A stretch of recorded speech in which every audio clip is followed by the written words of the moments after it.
ಓಂ ಗುರುರ್ಬ್ರಹ್ಮ ಗುರುರ್ವಿಷ್ಣುಃ ಗುರುರ್ದೇವೋ ಮಹೇಶ್ವರಃ ಗುರುಃ ಸಾಕ್ಷಾತ್ ಪರಂ ಬ್ರಹ್ಮ ತಸ್ಮೈ ಶ್ರೀ ಗುರವೇ ನಮಃ.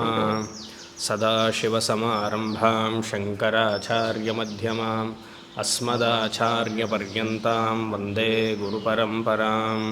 ಸಹನಾ ಭವತು ಸಹನೌ ಭುನಕ್ತು ಸಹ ವೀರ್ಯಂ ಕರವಾವಹೈ ತೇಜಸ್ವಿನಾವಧೀತಮಸ್ತು ಮಾ ವಿದ್ವಿಷಾವಹೈ. ಓಂ ಶಾಂತಿ ಶಾಂತಿ ಶಾಂತಿ. ಓಂ ಶ್ರೀಮದ್ಭಗವದ್ಗೀತಾ 10ನೇ ಅಧ್ಯಾಯ 8, 9, 10, 11ನೇ ಶ್ಲೋಕಗಳು. 8ನೇ ಶ್ಲೋಕ. ಅಹಂ ಸರ್ವಸ್ಯ ಪ್ರಭವಃ. ಹೇಳಿ. ಅಹಂ ಸರ್ವಸ್ಯ ಪ್ರಭವಃ ಮತ್ತಃ ಸರ್ವಂ ಪ್ರವರ್ತತೆ ಸರ್ವಂ ಪ್ರವರ್ತತೆ ಇತಿ ಮತ್ವಾ ಭಜಂತೆ ಮಾಂ ಇತಿ ಮತ್ವಾ ಭಜಂತೆ ಮಾಂ ಬುಧಾ ಭಾವಸಮನ್ವಿತಾಃ ಬುಧಾಭಾವಸಮನ್ವಿತಾಃ ಮಚ್ಚಿತ್ತಾ ಮದ್ಗತಃ ಪ್ರಾಣಾಃ ಮಚ್ಚಿತ್ತಾ ಮದ್ಗತಃ ಪ್ರಾಣಾಃ ಬೋಧಯಂತ ಪರಸ್ಪರಂ ಬೋಧಯन्तಃ ಪರಸ್ಪರಂ ಕಥಯಂತಶ್ಚ ಮಾಂ ನಿತ್ಯಂ ಕಥಯन्तಶ್ಚ ಮಾಂ ನಿತ್ಯಂ ತುಷ್ಯಂತಿ ಚ ರಮಂತಿ ಚ. ತುಷ್ಯಂತಿ ಚ ರಮಂತಿ ಚ. ಆಮೇಲೆ ತೇಷಾಂ ಸತತಯುಕ್ತಾನಾಂ ಭಜತಾಂ ಪ್ರೀತಿಪೂರ್ವಕಂ ಭಜತಾಂ ಪ್ರೀತಿಪೂರ್ವಕಂ ದದಾಮಿ ಬುದ್ಧಿಯೋಗಂ ತಂ ದದಾಮಿ ಬುದ್ಧಿಯೋಗಂ ತಂ ಯೇನ ಮಾಮುಪಯಾಂತಿ ತೇ ಯೇನ ಮಾಮುಪಯಾಂತಿ ತೇ ತೇಷಾಮೇವಾನುಕಂಪಾರ್ಥಂ ತೇಷಾಮೇವಾನುಕಂಪಾರ್ಥಂ ಅಹಮಜ್ಞಾನಜಂ ತಮಃ ಅಹಮಜ್ಞಾನಜಂ ತಮಃ ನಾಶಯಾಮಾತ್ಮಭಾವಸ್ಥಃ ನಾಶಯಾಮ್ಯಾತ್ಮಭಾವಸ್ಥಃ ಜ್ಞಾನದೀಪೇನ ಭಾಸ್ವತ. ಜ್ಞಾನದೀಪೇನ ಭಾಸ್ವತ.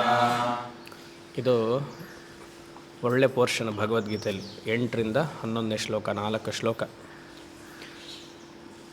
8, 9, 10ರಲ್ಲಿ ಕೃಷ್ಣ ಒಂದು ಇಂಪಾರ್ಟೆಂಟ್ ಇನ್ಫಾರ್ಮೇಷನನ್ನು ನಮಗೆ ಕೊಡ್ತಾ ಇದ್ದಾನೆ. ದದಾಮಿ ಬುದ್ಧಿಯೋಗಂ ತಂ, ನಾನು ಬುದ್ಧಿಯೋಗವನ್ನು ಭಕ್ತರಿಗೆ ಕೊಡ್ತೀನಿ ಅಂತ. ಇಲ್ಲಿ ಬುದ್ಧಿಯೋಗ ಅಂದರೆ ಜ್ಞಾನಯೋಗ. ಜ್ಞಾನಯೋಗವನ್ನು ಭಕ್ತರಿಗೆ ಕೊಡ್ತೀನಿ ಅಂತ 10ನೇ ಶ್ಲೋಕದಲ್ಲಿ ಹೇಳಿ ಆಯಿತು. ಎಂತಹ ನೀರು ನಿಲ್ಲಿಸ್ಬೇಕಲ್ಲ.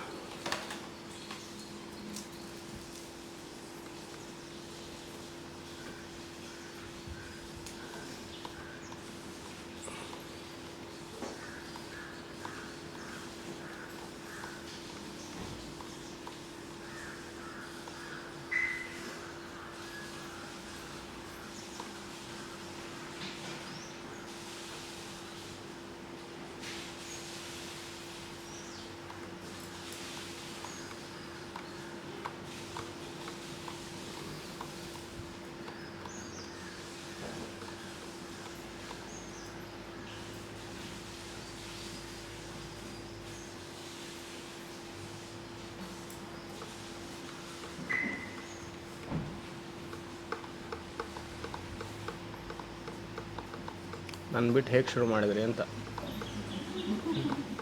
ಅಷ್ಟು ದೂರದಿಂದ ಬಂದಿದ್ದೀನಿ, ನೀವು ಹೇಗೆ ಸ್ಟಾರ್ಟ್ ಮಾಡಿಬಿಟ್ರಿ?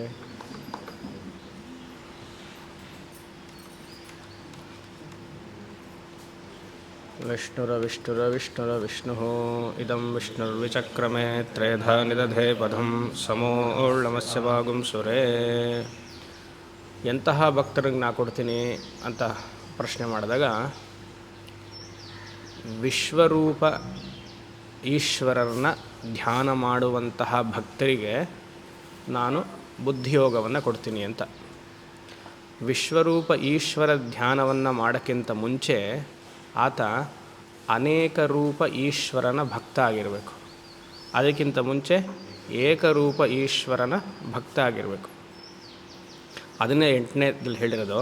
ಅಹಂ ಸರ್ವಸ್ಯ ಪ್ರಭವಃ ಮತ್ತಃ ಸರ್ವಂ ಪ್ರವರ್ತತೆ ಇತಿ ಮತ್ವಾ ಭಜಂತೆ ಮಾಂ. ಇತಿ ಮತ್ವಾ, ನಾನು ಸೃಷ್ಟಿ ಸ್ಥಿತಿ ಲಯಕರ್ತ ಅಂತ ಎಂತಹ ಶಿಷ್ಯ ತಿಳಿತಾನೋ, ಅಹಂ ಸರ್ವಸ್ಯ ಪ್ರಭವಃ. ಪ್ರಭವ ಅಂದರೆ ಸೃಷ್ಟಿ ಅಂತ.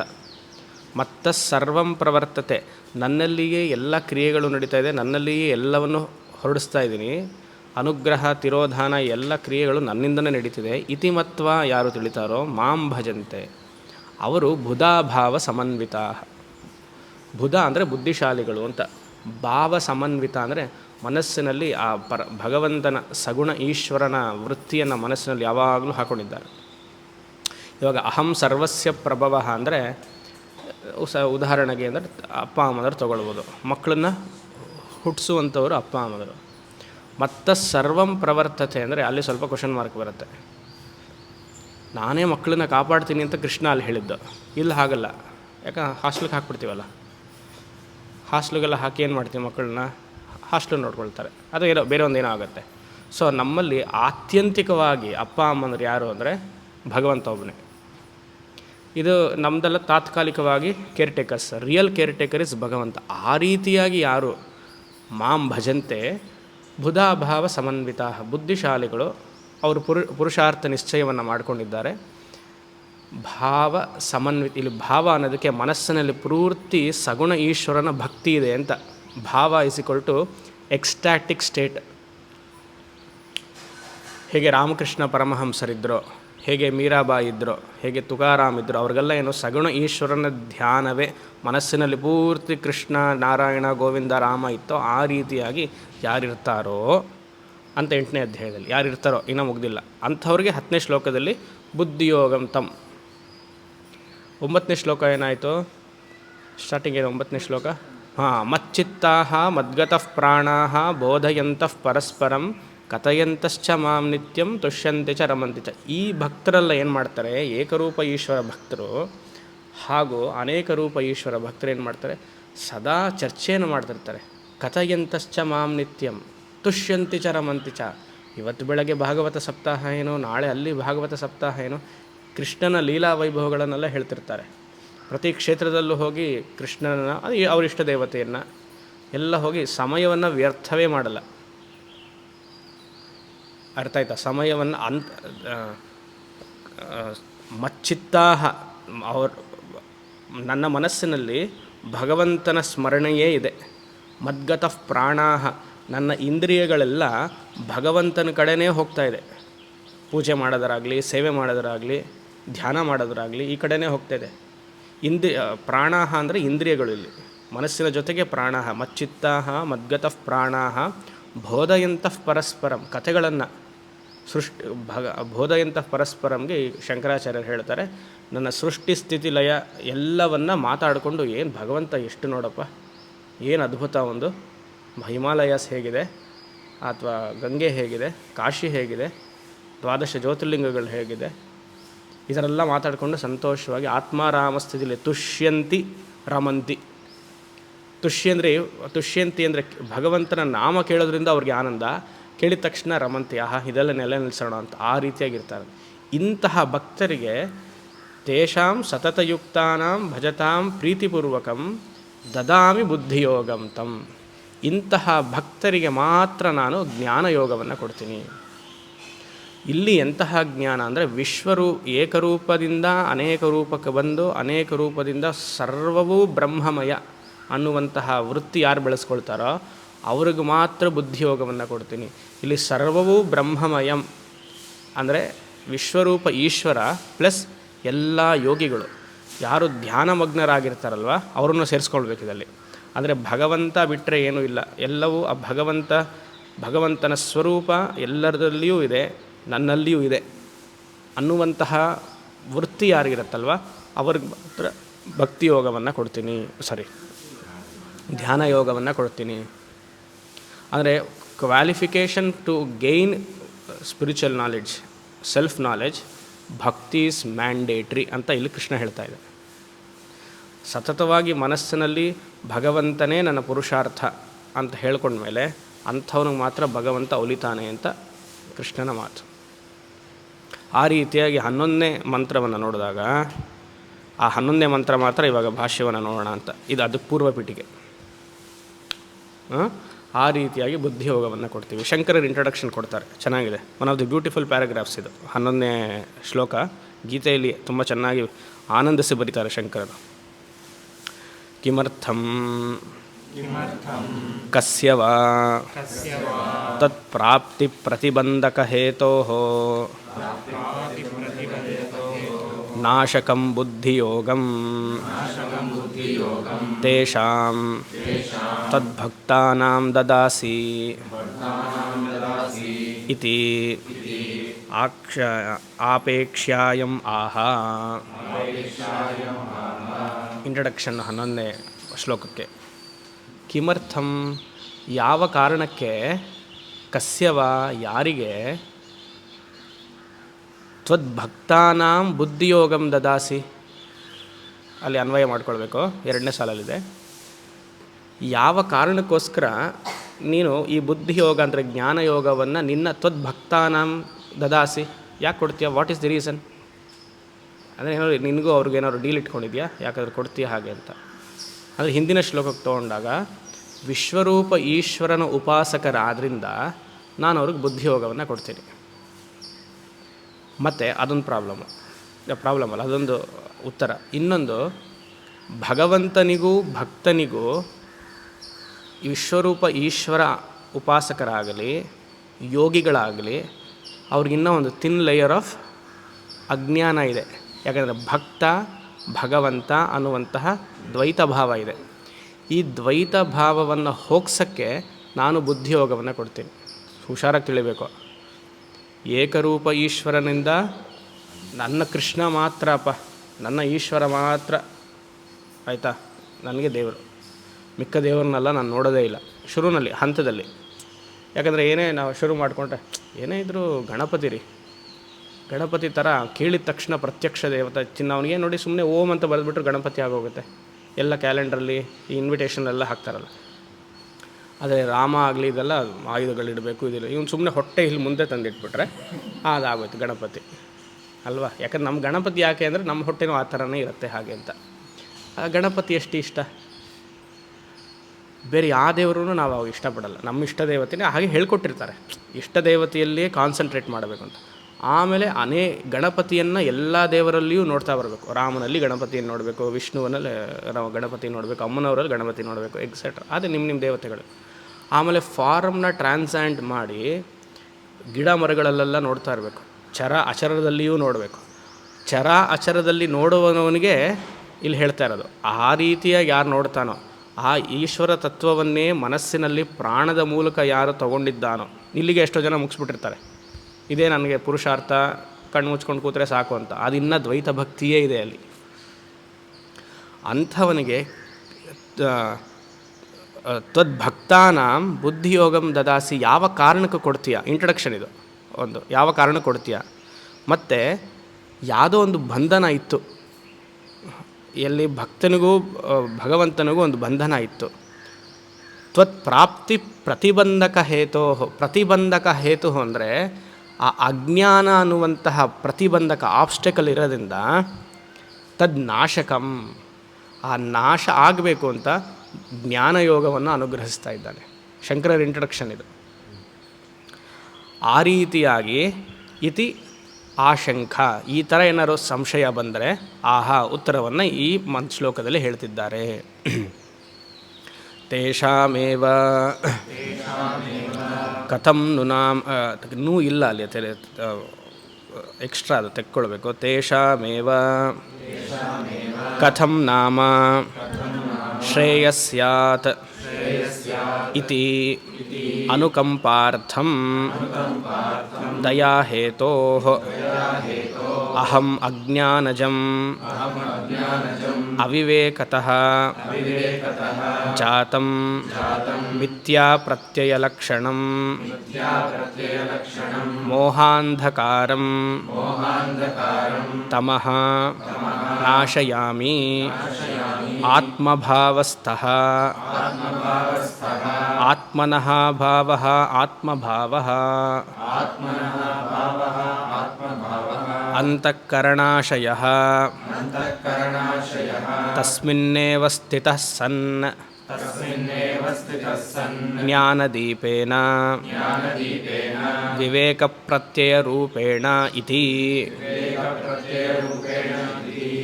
ಏನಂದರೆ ಇಲ್ಲಿ ತೇಷಾಮೇವ ತೇಷಾಮೇವ ಮೂಲದಲ್ಲಿದೆ. ಅವ್ರಿಗೆ ಮಾತ್ರ, ತೇಷಾಮೇವ ಕಥಂ ನಾಮ, ಅವ್ರಿಗೆ ಮಾತ್ರ ನೀನು ಬುದ್ಧಿಯೋಗವನ್ನು ಕೊಡ್ತೀಯಾ? ಹೇಗೆ ಕೊಡ್ತೀಯಾ? ಬುದ್ಧಿಯೋಗ ಅಂದರೆ ಶ್ರೇಯಸ್ಸಿತಿ, ಅವರಿಗೆ ಭಗವಂತ ಗುರ್ತು ಹಿಡಿದು ಮೋಕ್ಷವನ್ನು ಕೊಟ್ಟಿದ್ದಾನೆ ಅಂತ. ಕಥಂ ನಾಮ ಆದಮೇಲೆ ತೇಷಾಮೇವ ಆದಮೇಲೆ ದೇರ್ ಇಸ್ ಎ ಸೆಂಟೆನ್ಸ್ ಇಲ್ಲ, ಕಂಪ್ಲೀಟ್ ಮಾಡ್ಕೊಳ್ಬೇಕು. ಸೆಂಟೆನ್ಸ್ ಹೇಗೆ ಮಾಡಬೇಕು? ತೇಷಾಮೇವ ಅಂದರೆ ಅವ್ರಿಗೆ ಮಾತ್ರ. ಅವ್ರಿಗೆ ಮಾತ್ರ ನೀನೇನು ಮಾಡ್ತೀಯಾ? ತಮಃ ನಾಶಯಾಮಿ. ಯು ಹ್ಯಾವ್ ಟು ರೈಟ್ ತಮಃ ನಾಶಯಾಮಿ ಆಫ್ಟರ್ ತೇಷಾಮೇವ ಆ್ಯಂಡ್ ಕಂಪ್ಲೀಟ್ ದಿಸ್ ಸೆಂಟೆನ್ಸ್. ಅವ್ರಿಗೆ ಮಾತ್ರ ಅಂತಿದೆ, ಅವ್ರಿಗೆ ಮಾತ್ರ ಏನು ಆಮೇಲೆ ಆ ತಮಃ ನಾಶಯಾಮಿ ಅದನ್ನು ಅಲ್ಲಿ ಬರ್ಕೊಂಡು ಫುಲ್ ಸ್ಟಾಪ್ ಹಾಕಬೇಕು. ಕಥಂ ನಾಮ, ಹೌ ಇಂಡೀಡ್ ಇಟ್ ಈಸ್, ಯಾಕೆ ಅವ್ರಿಗೆ ಅಜ್ಞಾನವನ್ನು ಹೋಗಿಸ್ತೀಯಾ? ಶ್ರೇಯಸ್ ಇತಿ, ಮೋಕ್ಷವನ್ನು ಯಾಕೆ ಕೊಡ್ತೀಯಾ? ಹೇಗೆ ಸಾಧ್ಯ? ಒಂದೇ ಒಂದು ಕಾರಣ, ಅನುಕಂಪಾರ್ಥಂ. ಅವ್ರ ಮೇಲೆ ನನಗೆ ತುಂಬ ಪ್ರೀತಿ ಬಂದ್ಬಿಟ್ಟಿದೆ, ತುಂಬ ಗೌರವ ಬಂದಿದೆ, ಅಯ್ಯೋ ಪಾಪ ಅಂತ ಅನಿಸಿದೆ. ಯಾರಿಗೆ ಹೇಳ್ತಾ ಇರೋದು? ವಿಶ್ವರೂಪ ಈಶ್ವರನ ಉಪಾಸಕರಿಗೆ ಭಗವಂತನ ಮೇಲೆ ಅನುಕಂಪ ಬಂದಿದೆಯಂತೆ. ದಯಾಹೇತೋ, ಅವ್ರು ನೋಡಿದ ತಕ್ಷಣ ನನಗೆ ಅಯ್ಯೋ ಪಾಪ ಅಂತ ಅನಿಸುತ್ತೆ. ಅಂದರೆ ಭಗವಂತನಿಗೆ ಆರ್ಥಭಕ್ತಿ ಅರ್ಥಾರ್ಥಿ ಭಕ್ತಿ ಮೇಲೆ ಅವನಿಗೆ ಗಮನ ಹರಿಸಿಲ್ಲ, ಅವನು ಜಿಜ್ಞಾಸು ಭಕ್ತಿ ಮೇಲೆ ಗಮನ ಹರಿಸಿದ್ದಾನೆ.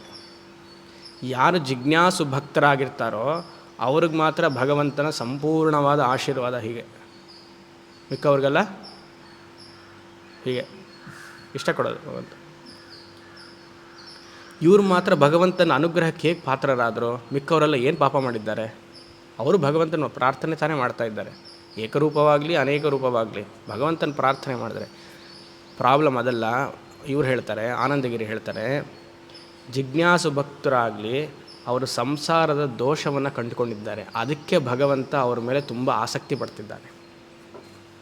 ಮಿಕ್ಕ ಭಕ್ತರು ಸಂಸಾರದಲ್ಲಿ ದೋಷ ಏನು ಅಂತ ನೋಡ್ತಾ ಇಲ್ಲ. ಇವಾಗ ಸಂಸಾರ ಅಂಥೇಳಿ ನಿಮಗೆ ಬೇಜಾರು ಮಾಡೋಲ್ಲ, ಬೆಳಗ್ಗೆ ಹೊತ್ತು ತುಂಬ ಚೆನ್ನಾಗಿದ್ದೀರಾ, ಶುಭ್ರವಾಗಿದ್ದೀರಾ. ಇಲ್ಲಿ ಸಂಸಾರ ಅಂದರೆ ಆನಂದಗಿರಿ ಹೇಳೋದು ಜನ್ಮ ತಗೊಳ್ಳುವುದೇ ಸಂಸಾರ. ಇದನ್ನು ದೋಷವನ್ನು ಹುಡುಕಿದ್ದಾರೆ ಯಾರೋ? ವಿಶ್ವರೂಪ ಉಪಾಸಕರು. ಈ ಶರೀರ ನನಗೆ ಬೇಡ ಅನ್ನುವಂತಹ ವೃತ್ತಿ ಮನೋಭಾವ ಬಂದ್ಬಿಟ್ಟಿದೆ. ಈ ಶರೀರ ನನಗೆ ಬೇಡ ಅಂದರೆ ಜನ್ಮ ಬೇಡ ಅಂತ ಅರ್ಥ. ಜನ್ಮ ಬೇಡ ಅಂದರೆ ಮತ್ತೆ ನಾ ಹುಟ್ಟಲ್ಲ ಅಂತ. ಆ ರೀತಿಯಾಗಿ ಯಾರಿಗೆ ವೃತ್ತಿ ಬಂದಿದೆಯೋ ಅವ್ರ ಹತ್ರ ಮಾತ್ರ ಅನುಕಂಪಾರ್ಥ. ಇವಾಗ ನೀವು ಆಸ್ಪತ್ರೆಗೆ ಹೋಗ್ತೀರಪ್ಪ, ಆಸ್ಪತ್ರೆಯಲ್ಲಿ ಎಲ್ಲ ಪೇಷಂಟ್ಸು ಬರ್ತಾರೆ. ಸುಮ್ಮನೆ ಗಾಯ ಮಾಡ್ಕೊಂಡ್ರು ಬರ್ತಾರೆ, ಸೀರಿಯಸ್ ಕೇಸಸ್ ಬರ್ತಾರೆ, ಜನರಲ್ ವಾರ್ಡ್ ಅಂತಿದೆ, ಇಂಟೆನ್ಸಿವ್ ಕೇರ್ ಯೂನಿಟ್ ಅಂತಂದಿದೆ, ICU ಅಂತಿದೆ. ಸರ್ಜನ್ ಬರ್ತಾನೆ, ಯಾರನ್ನು ಫಸ್ಟ್ ನೋಡೋದು? ಸರ್ಜನ್. ICUಲಿ ಯಾರು ಇರ್ತಾರೋ ಅವ್ರನ್ನೇ ನೋಡೋದು. ICU ಈಸ್ ಈಕ್ವಲ್ ಟು ವಿಶ್ವರೂಪ ಈಶ್ವರ ಉಪಾಸಕಾಸ್ ಅಲ್ವಾ? ಅದಾದಮೇಲೆ ಏನಾಗುತ್ತೆ, ಇಂಟೆನ್ಸಿವ್ ಕೇರಲ್ಲಿ ಹಾಕ್ತಾರೆ, ಆಮೇಲೆ ಜನರಲ್ ವಾರ್ಡಲ್ಲಿ ರಿಲ್ಯಾಕ್ಸ್ ಮಾಡ್ಕೊಳ್ಳಿ ಅಂತ ಹೇಳ್ತಾರೆ. ಸಾಧಾರಣವಾಗಿ ಜನರಲ್ ವಾರ್ಡ್ ಬಂದಿರೋರು ಸರ್ಜನ್ ಹೋಗಿ ಅವ್ರ ಹತ್ರ ಎಲ್ಲ ಇದು ಮಾಡ್ತಾರೆ, ಅಲ್ಲೊಂದು ಟ್ಯಾಬ್ಲೆಟ್ ಇಟ್ಬಿಟ್ಟಿರ್ತಾರೆ, ನರ್ಸ್ ಇಟ್ಟಿರ್ತಾರೆ, ನೀವು ಇದನ್ನು ತೊಗೊಳ್ಳಿಮ್ಮ ಅವ್ರು ಕೊಡಿ ಸರಿ ಆಗುತ್ತೆ, ಇಲ್ಲಾಂದ್ರೆ ಆಮೇಲೆ ಅವ್ರನ್ನ ICU ಕಳಿಸಿ ಅಂತಾರೆ, ಸರಿ ಹೋಗಲಿಲ್ಲ ಅಂದರೆ ಅಲ್ವಾ? ಸೊ ICU ಅಲ್ಲಿ ಇರೋರಿಗೆ ಮಾತ್ರ ಡಾಕ್ಟ್ರಿಗೆ ಹೇಗೆ ಫಸ್ಟ್ ಹೋಗಿ ಟ್ರೀಟ್ಮೆಂಟ್ ಮಾಡ್ತಾರೋ, ವಿಶ್ವರೂಪ ಉಪಾಸಕರಿಗೆ ಮಾತ್ರ ಭಗವಂತ ನೋಡಿ ಅನುಗ್ರಹ ಮಾಡೋದು. ಯಾಕಂದರೆ ಇವನು ಡಯಾಗ್ನೈಸ್ ಮಾಡಿದ್ದಾನೆ ಪ್ರಾಬ್ಲಮ್ ಏನು ಅಂತ. ಯಾಕಂದರೆ ಮಿಕ್ಕವ್ರಿಗೆ ಸಂಸಾರದ ಪ್ರಾಬ್ಲಮ್ ಇಲ್ಲ. ನಾನಿಲ್ಲಿ ಹೇಳ್ತಾ ಇದ್ದು ಇಲ್ಲಿ ಅದಕ್ಕೆ ಭಾಷೆ ತೊಗೊಂಡಾಗ ಸಂಸಾರ ಅಂದರೆ ಜನ್ಮ, ಬೇರೆದೆಲ್ಲ ಮಾತಾಡಿದಾಗ ಪ್ರಕರಣ ಗ್ರಂಥ ಎಲ್ಲ ಮಾತಾಡಿದಾಗ ಸಂಸಾರ ಅಂದರೆ ನಿಮ್ಮ ಸಂಸಾರ ಗೊತ್ತಲ್ಲ ಅದು. ಆರ್ಥಭಕ್ತಿ ಅರ್ಥಾರ್ಥಿ ಭಕ್ತಿಗೆ ಸಂಸಾರ ಏನು ಅಂದರೆ ಫ್ಯಾಮಿಲಿ ಪ್ರಾಬ್ಲಮ್ಸೇ ಸಂಸಾರ. ಅದು ಇಲ್ಲಿ ಮಾತಾಡ್ತಾನೆ ಇಲ್ಲ. ಯಾಕಂದರೆ they are not sensitive to know that ಜನ್ಮ ಈಸ್ ಎ ಬಿಗ್ಗರ್ ಸಂಸಾರ ದ್ಯಾನ್ ಅವರ್ ಫ್ಯಾಮಿಲಿ ಪ್ರಾಬ್ಲಮ್ಸ್. ಗೊತ್ತಾಗ್ತಿದೆಯಾ? ಆನಂದಗಿರಿ ಹೇಳೋದು. ಯಾಕಂದರೆ ಪ್ರತಿಯೊಂದು ಚಿನ್ನ ಪುಟ್ಟ ಸಮಸ್ಯೆಗಳಿಗೆಲ್ಲ ಏನು ದೊಡ್ಡ ಸಮಸ್ಯೆ? ಜನ್ಮವೇ. ಜನ್ಮ ತೊಗೊಂಡಿದ್ದೆ ತಾನು ನನಗೆ ಇದೆಲ್ಲ ಬಂದಿರೋದು. ತೊಗೊಂಡೇ ಇಲ್ಲದಿದ್ದರೆ ಮ್ಯಾನೇಜ್ ಆಗೋಗ್ತಾಯಿತ್ತೆ. ಆ ರೀತಿಯಾಗಿ ಸಾಕು. ಆ ಜನ್ಮವನ್ನು ತಗೊಂಡ ಮೇಲೆ ಆ ಜನ್ಮದಲ್ಲಿ ದೋಷವನ್ನು ನೋಡಿ ಸಾಕು, ನನಗಿನ್ನು ಬೇಡ. ಸೊ ಆ ಸೆನ್ಸಿಟಿವ್ನೆಸ್ ಬಂದಿಲ್ಲ, ಆರ್ಥಭಕ್ತಿ ಅರ್ಥಾರ್ಥಿ ಭಕ್ತಿಗೆ ಬಂದಿಲ್ಲ. ಅವ್ರಿಗೇನು ಸಣ್ಣ ಪುಟ್ಟದ್ದೇ ದೊಡ್ಡದಾಗಿ ಮಾಡ್ಕೊಳ್ತಾರೆ ಹಾಗೆ ಅಂತ. ಆ ರೀತಿಯಾಗಿರೋರಿಗೆ ತೇಷಾಮೇವ ಅನುಕಂಪಾರ್ಥಂ ದಯಾ ಹೇತೋ, by sheer grace I will give what ಅಹಂ ನಾನು ಅಜ್ಞಾನಜಂ ಅವರ ಅಜ್ಞಾನವನ್ನು ಈಶ್ವರ ಇಲ್ಲಿ ಹೇಳ್ತಾ ಇರೋದು ಅಹಂ ಅಜ್ಞಾನಜಂ ಅಜ್ಞಾನಜಂ ಇಸ್ಕೊಳ್ಟು ಅವಿವೇಕತಃ ಅವಿವೇಕತಃ ಅಂದರೆ ಮೂಲಾವಿದ್ಯ ಅವಿವೇಕತವನ್ನು ಡ್ಯಾಶ್ ಹಾಕ್ಕೊಂಡು ಬ್ರ್ಯಾಕೆಟ್ ಓಪನ್ ಮಾಡಿ ಮೂಲಾವಿದ್ಯ ಯಾವ ಅವಿದ್ಯೆ ನನ್ನ ಅಜ್ಞಾನಕ್ಕೆ ಕಾರಣವಾಯಿತೋ ಅಂತಹ ಅವಿದ್ಯೆ ಇಸ್ಕೊಳ್ಟು ಮೂಲಾವಿದ್ಯವನ್ನು ಆ ಮೂಲಾವಿದ್ಯದಿಂದ ಏನಾಗುತ್ತೆ ಮಿಥ್ಯಾ ಪ್ರತ್ಯಯ ಲಕ್ಷಣಂ ಕರ್ತೃತ್ವ ಭೋಕ್ತೃತ್ವ ಅನ್ನುವಂತಹ ಅಧ್ಯಾಸ ಉಂಟಾಗುತ್ತೆ.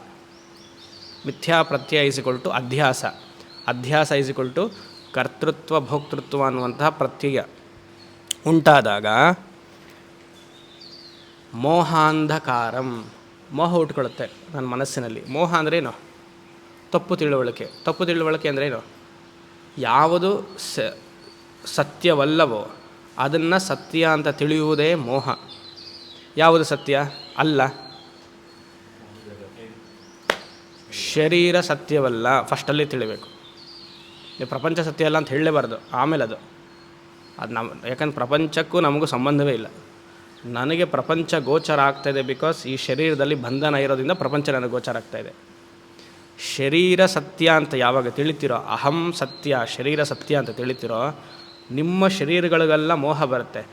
ಮಮ ಶರೀರ ಸತ್ಯ ಅಂತಾಗತ್ತೆ, ನಿಮ್ಮ ಶರೀರ ಎಲ್ಲ ಸತ್ಯ ಅಂತಾಗತ್ತೆ. ಅವಾಗ ಇವರು ನನ್ನವರು ಅಂತ ಆಗ್ತಾರೆ. ಯಾವಾಗ ನನ್ನ ಶರೀರ ನಿಮ್ಮ ಶರೀರ ನನ್ನ ಶರೀರಕ್ಕೆ ಸೇರಿಕೊಂಡಿದೆಯೋ ಅಂದರೆ ಅಹಮ್ಮಮ ಆಯಿತೋ ಜಗತ್ ಸತ್ಯ ಅಂತ ಅವಾಗ ಗೊತ್ತಾಗುತ್ತೆ. ಸೊ ಈ ಮೋಹಾಂಧಕಾರ ಹುಟ್ಟುತ್ತಾ ಇರೋದು ಯಾವುದರಿಂದ? ತಮಃ ಅನ್ನುವಂತಹ ಅಜ್ಞಾನದಿಂದ ಹುಟ್ಟುತ್ತಾ ಇದೆ. ಗೊತ್ತಾಗ್ತಾ ಇದೆಯಾ? ಅದನ್ನು ಅಹಂ ನಾಶಯಾಮಿ ದಯಾ ಹೇತೋ, ಆ ದಯದಿಂದ ನಾಶ ಮಾಡ್ತೀನಿ. ಆನಂದಗಿರಿ ಹೇಳ್ತಾರೆ ಮೋಹಾಂಧಕಾರಂ ನಾಶ ಮಾಡೋದಲ್ಲ, ತಮಃನೂ ನಾಶ ಮಾಡಬೇಕು. ಮೋಹ ಮಾತ್ರ ನಾಶ ಮಾಡಿಬಿಟ್ರೆ ಮತ್ತೆ ನಾಳೆ ಬರುತ್ತೆ, ಹುಟ್ಕೊಳ್ಳುತ್ತಲ್ಲ. ಮತ್ತು ನಾಳೆ ಇನ್ನೊಂದು ನೋಡಿ, ಅಯ್ಯೋ ಎಷ್ಟು ಚೆನ್ನಾಗಿದೆಯಾ, ಇನ್ನೊಂದು ಸತಿ ಪ್ರಯತ್ನ ಪಡೋಣ, ಲಾಸ್ಟ್ ಅಟೆಂಪ್ಟ್ ಮಾಡೋಣ ಅಂತ ಅನ್ಸತ್ತೆ. ಗೊತ್ತಾಗ್ತಿದೆಯಾ? ಸೊ ಮೋಹ ಹೋಗಬೇಕು ಅಂದರೆ ಅಜ್ಞಾನವು ಅಂಧಕಾರವು ಹೋಗಬೇಕು. ಆ ರೀತಿಯಾಗಿ ಅಲ್ಲೇನು ಹಾಕ್ಕೊಳ್ಬೇಕು ಅಂದರೆ ಮೋಹಾಂಧಕಾರಂ ತಮಃ ಅಂತಿದೆ. ನೀವು ತಮಃನ ಫಸ್ಟ್ ಹಾಕ್ಕೊಂಡು ಆಮೇಲೆ ಮೋಹಾಂಧಕಾರಂ. ತಮಃ ಇಸ್ಕೊಳ್ಟು ಮೋಹಾಂಧಕಾರಂ ಅಹಂ ನಾಶಯಾಮಿ. ಭಗವಂತ ಅಂತಹ ವಿಶ್ವರೂಪ ಉಪಾಸಕರಿಗೆ ಮಾತ್ರ ಅಜ್ಞಾನವನ್ನು ಹೋಗಲಾಡಿಸ್ತಾನೆ. ಎಂತಹ ಅಜ್ಞಾನ? ಸಾಧಾರಣವಾದ ಅಜ್ಞಾನ ಅಲ್ಲ, ಭಕ್ತ ಭಗವಾನ್ ಅನ್ನುವಂತಹ ದ್ವೈತ ಅಜ್ಞಾನವನ್ನು ಹೋಗಿಸ್ತಾನೆ. ರಸಾಯನ ಶಾಸ್ತ್ರವೋ ಭೌತಿಕ ಶಾಸ್ತ್ರದ ಅಜ್ಞಾನವನ್ನು ಹೋಗಿಸಲ್ಲ ಇಲ್ಲಿ. ಅಥವಾ ನಿಮಗೆ ಸ್ಟಾಕ್ ಮಾರ್ಕೆಟಲ್ಲಿ ಇವಾಗ ಕಮ್ಮಿ ಆಗಿದೆಯಲ್ಲ ಆ ಅಜ್ಞಾನ ವೇರ್ ಟು ಇನ್ವೆಸ್ಟ್ ಅದನ್ನು ಹೋಗಿಸಲ್ಲ. ಆ ಕಡೆ ಭಗವಂತ ನೋಡೋದೇ ಇಲ್ಲ. ಯಾಕೆ? ಅಲ್ವಾ? He has not diagnose the problems. He is not in ICU. Suppose if your prayers are with regard to ಜನ್ಮ, ಭಗವಾನ್ ವಿಲ್ ಹೆಲ್ಪ್. ಇಲ್ಲಾಂದರೆ Bhagavan will never help. Bhagavan will deploy people as other ದೇವತಾಸ್. ಇವಾಗ ಮೊನ್ನೆ ಒಬ್ಬರು ಬಂದಿದ್ರು ಇಲ್ಲಿ ಆಶ್ರಮಕ್ಕೆ, ಬ್ರಹ್ಮ. ಬಹಳ ದೂರದಿಂದ ಬಂದರು. ಬಹಳ ದೂರದಿಂದ ಬಂದು ಏನೋ ಸಮಸ್ಯೆ ಎಲ್ಲ ಕೇಳ್ಕೊಂಡ್ರು, ಕೆಲಸದ ಸಮಸ್ಯೆ. ಆ್ಯಸ್ ಯೂಶಲ್ ನಮ್ಮ ಕರ್ಪಗ ವಿನಾಯಕರಿದ್ದಾರಲ್ಲ, ಪ್ರಾರ್ಥನೆ ಮಾಡ್ಕೊಳ್ಳಿ, ಇದೆಲ್ಲ ಸ್ವಲ್ಪ ಕೊಡಿ ಅವ್ರಿಗೆ. You have a transaction with God. ನೀನೆಲ್ಲ ಕೆಲಸ ಕೊಡಿಸಿದ್ರೆ ಇದೆಲ್ಲ ಮಾಡ್ತೀನಿ ಅಂತ ಕೇಳ್ಕೊಳ್ಳಿ, ಆಗತ್ತೆ. 12-12:30 ಆಗೋಗಿತ್ತು. ಬಾಗಿಲು ಹಾಕ್ಬಿಟ್ಟಿದ್ರು. ಇಲ್ಲಿವರೆಗೂ ಬಂದರು. ಆಮೇಲೆ ಅವ್ರಿಗೆ ಏನು ಅನಿಸ್ತಾ ಗೊತ್ತಿಲ್ಲ, ಮೋಸ್ಟ್ಲಿ ಕರ್ಪಗ ವಿನಾಯಕರ ಆಶೀರ್ವಾದ ಮಾಡಿರ್ಬೋದೇನೋ ಅವ್ರಿಗೆ. ವಾಪಸ್ ಬಂದರು. ಸ್ವಾಮಿ, ಇಷ್ಟು ದೂರದಿಂದ ನಾನು ಬಂದಿದ್ದೀನಿ, ನನ್ನ ತಲೆ ಕೆಟ್ಟಿದೆ, ಯಾಕೆ ನಿಮಗೆ ಈ ಲೌಕಿಕವಾದ ವಿಚಾರನೆಲ್ಲ ಕೇಳೋದನ್ನೋ ಗೊತ್ತಿಲ್ವ? ನೀವು ಹೇಳಿ, ನಾನು ಆ್ಯಕ್ಚುಲಿ ಏನಂತ ಪ್ರಾರ್ಥನೆ ಮಾಡ್ಕೊಳ್ಬೇಕು? What should I actually pray? I wanted to get a job. ಏನಿಲ್ಲ, ತುಂಬ ಸಾಲ ಆಗೋಗಿದೆ. ಕೆಲಸ ಸಿಕ್ಕಿದ್ರೆ 6 ತಿಂಗಳಿಂದ ಸುಮ್ಮನೆ ಮನೇಲಿ ಕೂತಿದ್ದೀನಿ. ಸರ್ವತ್ರೇಶ ವಿಹಿತ ರೀತಿ. ಇರೋವರೆಗೂ ಅಷ್ಟೇ, ನೀವು ಸಂಪಾದನೆ ಮಾಡ್ತಿರೋವರೆಗೂ ನಿಮಗೆ ಮರ್ಯಾದೆ. ನೀವು ನಿಲ್ಲಿಸಿ ಚೀತು ಅಂತಾರೆ ಮನೇಲಿರೋರೆ ಅಲ್ವಾ? ಆ ರೀತಿಯಾಗಿ ಸಾಲ ಮಾಡ್ಕೊಂಡ್ಬಿಟ್ಟಿದ್ದೀನಿ. ಸ್ವಲ್ಪ ಕೆಲಸ ಏನಾರಿದ್ದರೆ ನಾನು ಹೇಳಿ ವಿನಾಯಕರಿಗೆ ಪ್ರಾರ್ಥನೆ ಮಾಡ್ಕೊಳ್ಳಿ. ಇಲ್ಲಿವರೆಗೂ ಬಂದವರು ಬಾಗಿಲು ಹಾಕಿತ್ತು ಅಂತ ವಾಪಸ್ ಬಂದು ಹೇಳಿದ್ರು. ಆ್ಯಕ್ಚುಲಿ ಇನ್ನು ಜೀವನದಲ್ಲಿ ಏನಂತ ಪ್ರಾರ್ಥನೆ ಮಾಡಬೇಕು ನಾನು? ನೀವು ಅದನ್ನು ಹೇಳಿ. ಅಷ್ಟು ದೂರದಿಂದ ಬಂದು ನಿಮ್ಮನ್ನು ಈ ಲೌಕಿಕವಾದ ವಿಚಾರವನ್ನು ಕೇಳ್ತೀನಲ್ಲ, ವಾಟ್ ಶುಡ್ ಐ ಪ್ರೇ ಅಂತ ಅವಾಗ ಕೇಳಿದ್ರು. ನಾನು ಹೇಳಿದೆ, ಪ್ರಾರ್ಥನೆ ಮಾಡಬೇಕು ಅಂತ ಅವಶ್ಯಕತೆ ಇಲ್ಲ. ಸಪೋಸ್ ನೀವು ಭಗವಂತನಲ್ಲಿ ಪ್ರಾರ್ಥನೆ ಮಾಡೋ ಥರ ಇದ್ದರೆ ಈ ಮೂರನ್ನು ಮಾತ್ರ ಪ್ರಾರ್ಥನೆ ಮಾಡಿ. ಹೇಗೆ ನಚಿಕೇತ ಯಮನಲ್ಲಿ 3 ಪ್ರಶ್ನೆಯನ್ನು ಕೇಳಿದ್ನೋ ಆ ರೀತಿಯಾಗಿ 3 ಪ್ರಾರ್ಥನೆ ಮಾಡಿ ಅಂತ ಹೇಳಿದೆ. ಏನದು? ಭಗವಂತನಲ್ಲಿ ಆತ್ಮಜ್ಞಾನ ಕೊಡು ಅನ್ನುವಂಥ ಮೊದಲನೇ ಪ್ರಾರ್ಥನೆ ಇಡಬೇಕು ನಾವು. ಆತ್ಮಜ್ಞಾನವನ್ನು ಕೊಡು ಅನ್ನುವುದೇ ಮೊದಲನೇ ಪ್ರಾರ್ಥನೆ. ಎರಡನೇ ಪ್ರಾರ್ಥನೆ ಏನಂದರೆ ಆತ್ಮಜ್ಞಾನವನ್ನು ಕೊಡು ಅಂದರೆ ಆತ್ಮಜ್ಞಾನ ಉಪದೇಶ ಮಾಡುವಂತಹ ಗುರುವನ್ನು ಕರುಣಿಸು, ಅದು ಎರಡನೇ ಪ್ರಾರ್ಥನೆ. ನೀನೇ ಗುರು ಆಗು ಬಾ, ಆಯಿತಾ? ಮೂರನೇ ಪ್ರಾರ್ಥನೆ, ಈ ಆತ್ಮಜ್ಞಾನವನ್ನು ತಿಳಿಯುವಂತಹ ಸಾಮರ್ಥ್ಯವನ್ನು ನನಗೆ ಕೊಡ್ತೀಯಲ್ವ, ಯಾಕಂದರೆ ಇಚ್ಛಾ ಬಂದಿದೆಯಲ್ವ, ಅದನ್ನು ಅನುಸರಿಸುವಂತಹ ಕಂಡ್ಯೂಸಿವ್ ಎನ್ವೈರ್ಮೆಂಟ್ನ ಕೊಡು. ಈ 3 ಇಂಪಾರ್ಟೆಂಟು. ಇದರಲ್ಲಿ ಯಾವ್ದಾದ್ರು ಒಂದು ಹೋಯಿತು ಅಂದರೂ ಸರಿ ಬರಲ್ಲ. ಆತ್ಮಜ್ಞಾನವನ್ನು ಕೊಡು, ಆತ್ಮಜ್ಞಾನ ಕೊಡುವುದಂದರೆ ಆತ್ಮಜ್ಞಾನ ಉಪದೇಶ ಮಾಡುವಂತಹ ಗುರುವನ್ನು ಕೊಡು, ನೀನೇ ಗುರುರೂಪವಾಗಿ ಬಾ. ಕೊಟ್ಟ ಮೇಲೆ ಅದನ್ನು ಅನುಸರಿಸಬೇಕು ಅಂದರೆ ಕಂಡ್ಯೂಸಿವ್ ಎನ್ವೈರ್ಮೆಂಟ್ ಕೊಡಬೇಕು. ಯಾಕಂದ್ರೆ ನೀವೇನೋ ಅಧ್ಯಯನ ಮಾಡ್ತಿರ್ತಾರೆ ರೂಮಲ್ಲಿ, ಅತ್ತೆ ಕರೀತಾಳೆ, ಬಾರ ಈ ಕಡೆ ಇಲ್ಲಿ ಅಂತ, ಅಯ್ಯೋ ಶುರು ಆಯ್ತು ಇವ್ರ ಕಾಟ ಅಂತಂದರೆ ಮುಗೀತು ಅಲ್ವಾ? ಈಗ ನಾನು ವೇದಾಂತ ಹೇಳ್ತಿರ್ತೀನಿ, ಸಡನ್ನಾಗಿ ನಿಮಗೊಂದು ಫೋನ್ ಬಂತು ಮನೆಯಿಂದ, ಎದ್ದು ಹೋದರೆ ಗೊತ್ತಾಗ್ತಿದೆಯಲ್ಲ? ಆ ವಿರಕ್ತತೆ ಬರಬೇಕು. ಪಾಠದಲ್ಲೂ ಬರಬೇಕು, ಪಾಠ ಆದಮೇಲೂ ಬರಬೇಕು, ಅಂದರೆ ಯಾವಾಗಲೂ ಇರಬೇಕು. ಈ ರೀತಿಯಾಗಿ ವೃತ್ತಿ ಇರಬೇಕು. ಪ್ರಾರ್ಥನೆ ಮಾಡದಿದ್ದರೆ ಆ ರೀತಿಯಾಗಿ ಮಾಡಿದ್ರೇ ದಯಾ ಹೇತೋಹೋ ಅನುಕಂಪಾರ್ಥಂ, ಭಗವಂತನಿಗೆ ನಿಮ್ಮ ಕಡೆ ವಿಶೇಷವಾಗಿ ಭಕ್ತಿಯನ್ನು ಜ್ಞಾನವನ್ನು ಕೊಡಬೇಕು ಅನಿಸುತ್ತೆ. ಇಲ್ಲಾಂದರೆ ಭಗವಂತ ಎಲ್ಲರೂ ಡೆಪ್ಲಾಯ್ ಮಾಡಿಬಿಟ್ಟಿರ್ತಾನೆ. ಈತಿರ್ತಾರೆ ಈ ತಲೆನೋವಿಗೆ ಡಾರ್ಟ್, ಆ ದೇವತೆಗೊಂದು, ಆ ನರ್ಸ್ಗೆ ಒಂದು ರೋಲು, ಈ ಡಾರ್ಟ್ ಇವನಿಗೆ ಕೊಡು, ಮುಗೀತು. ಇವಾಗ ಕೆಲಸ ಆದಮೇಲೆ ಮತ್ತೆ 2 ವರ್ಷಕ್ಕೆ ಅದೇ ಶುರು ಆಗುತ್ತಲ್ಲ, ಬೇರೆ ಏನೊಂದು ಪ್ರಾಬ್ಲಮ್. ಇವಾಗ ಮಗ ಪ್ರಾಬ್ಲಮ್ ಅಂದರೆ 2 ವರ್ಷ ಆದಮೇಲೆ ಮಗಳು ಪ್ರಾಬ್ಲಮ್, ಆಮೇಲೆ ಮೊಮ್ಮಗಳು ಪ್ರಾಬ್ಲಮ್. ಇದು ಎಲ್ಲಿಗೆ ನಿಲ್ಲತ್ತೆ ಯೋಚನೆ ಮಾಡಿದ್ದೀರಾ? ನಿಲ್ಲದೇ ಇಲ್ಲ. ಆ ರೀತಿಯಾಗಿ ಅದನ್ನು ಜ್ಞಾನವನ್ನು ಕೊಟ್ಟು ಕಾಪಾಡ್ತೀವಿ. ಜ್ಞಾನ ಕೊಡೋದ್ರಿಂದ ಏನಾಯಿತು? ನಾಶಯಾಮಿ ತಮಃ, ಅಂತಹ ಭಕ್ತ ಭಗವಾನ್ ಅನ್ನುವಂತಹ ದ್ವೈತ ಇತ್ತಲ್ವ, ಅದನ್ನು ಹೋಗಿಸ್ತೀನಿ. ಮುಂದಿನದು ಆತ್ಮಭಾವಸ್ಥಃ, ಆತ್ಮನಃ ಭಾವ. ಇಲ್ಲಿ ಆತ್ಮ ಅಂದರೆ ಮನಸ್ಸು, ಭಾವ ಅಂದರೆ ಆ ಮನಸ್ಸಿನಲ್ಲಿ ಬರುವಂತಹ ವೃತ್ತಿ, ಒಂದು ಸ್ಟೇಟ್ ಆಫ್ ಮೈಂಡ್. ಆತ್ಮಭಾವಸ್ಥಃ = ಆತ್ಮನಃ ಭಾವ. ಅಂತಃಕರಣಾಶಯ, ಆತ್ಮನಃ ಭಾವ = ಅಂತಃಕರಣ, ಮನಸ್ಸು. ಆಶಯ ಅದಕ್ಕೆ ಶಂಕರಾಚಾರ್ಯರು ಅರ್ಥ ಕೊಡಲ್ಲ, ಯಾಕಂದರೆ ಅದು ಮೂಲದಲ್ಲಿಲ್ಲ. ಶಂಕರಾಚಾರ್ಯರ ಆತ್ಮಭಾವಸ್ಥಾಗೆ ಅಂತಃಕರಣಾಶಯ ಅಂತ ಹಾಕಿದ್ದಾರೆ, ಆದರೆ ಆನಂದಗಿರಿ ಕೊಡ್ತಾರೆ ಅರ್ಥ ಅದಕ್ಕೆ. ಅಂತಃಕರಣಾಶಯ ಅಂದರೆ ಅಹಂ ಬ್ರಹ್ಮಾಸ್ಮಿ ವೃತ್ತಿಜ್ಞಾನ ಆಶಯ ಅಂತ ಅರ್ಥ. ಅಹಂ ಬ್ರಹ್ಮಾಸ್ಮಿ ವೃತ್ತಿಜ್ಞಾನ ಆಶಯ. ಭಗವಂತನನ್ನು ಎಲ್ಲಿ ನೋಡಬೇಕು, ಹೇಗೆ ಅನುಗ್ರಹಿಸ್ತಾನೆ? ತಸ್ಮಿನ್ನೇವ ಸ್ಥಿತಃ. ಭಗವಂತ ಅಂತಃಕರಣದಲ್ಲಿದ್ದುಕೊಂಡು ವೃತ್ತಿಯಲ್ಲಿಯೇ ನಮಗೆ ಅನುಗ್ರಹವನ್ನು ಮಾಡ್ತಿದ್ದಾನೆ.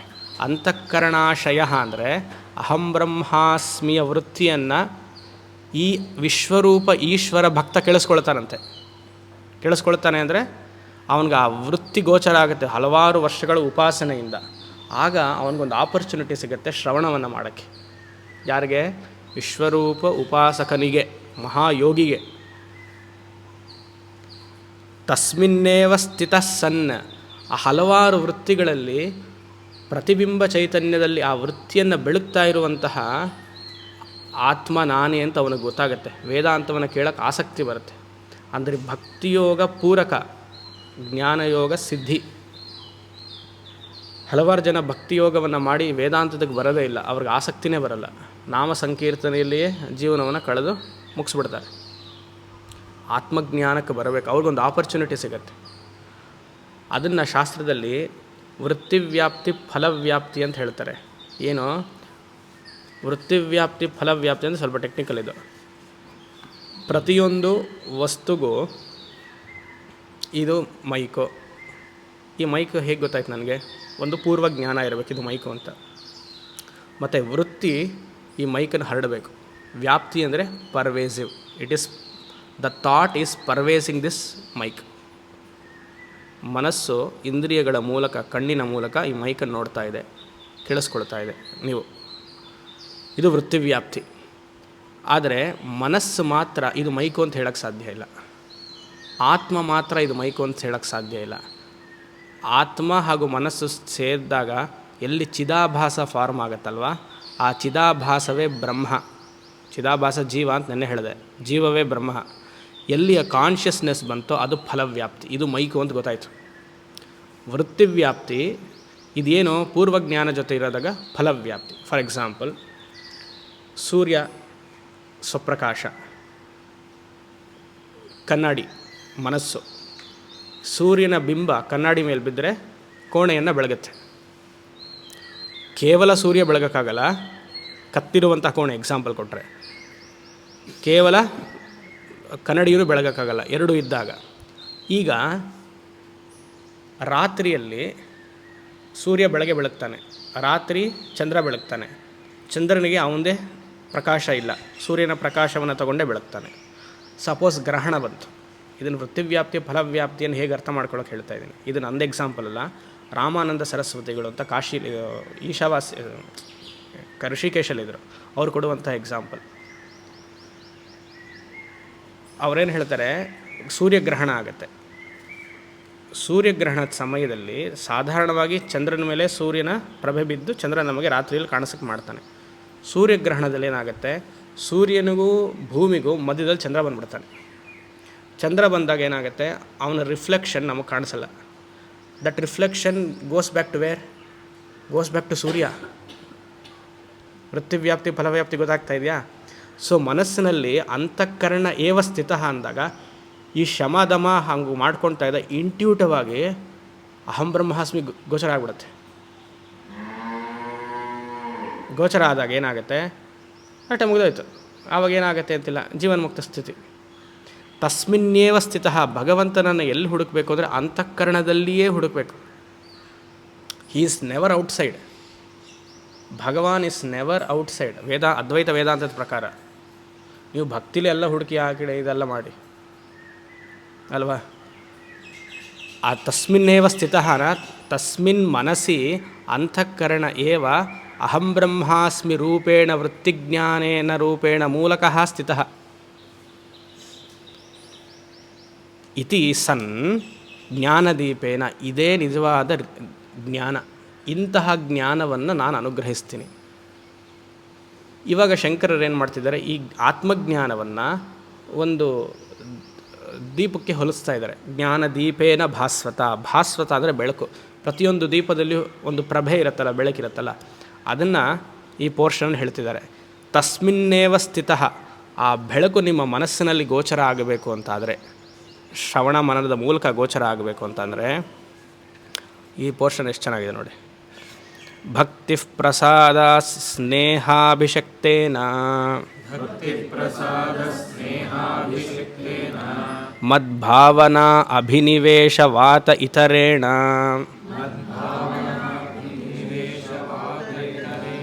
ಬ್ರಹ್ಮಚರ್ಯಾದಿ ಸಾಧನ ಸಂಸ್ಕಾರಾತ್ ಪ್ರಜ್ಞಾವರ್ತಿನ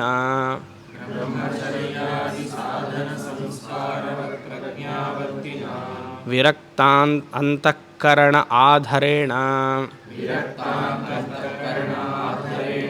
ವಿಷಯವ್ಯಾವೃತ್ತ ಚಿತ್ತರಾಗದ್ವೇಷ ಕಲುಷಿತ ನಿವಾತ ಅಪವರಕಸ್ಥೇನ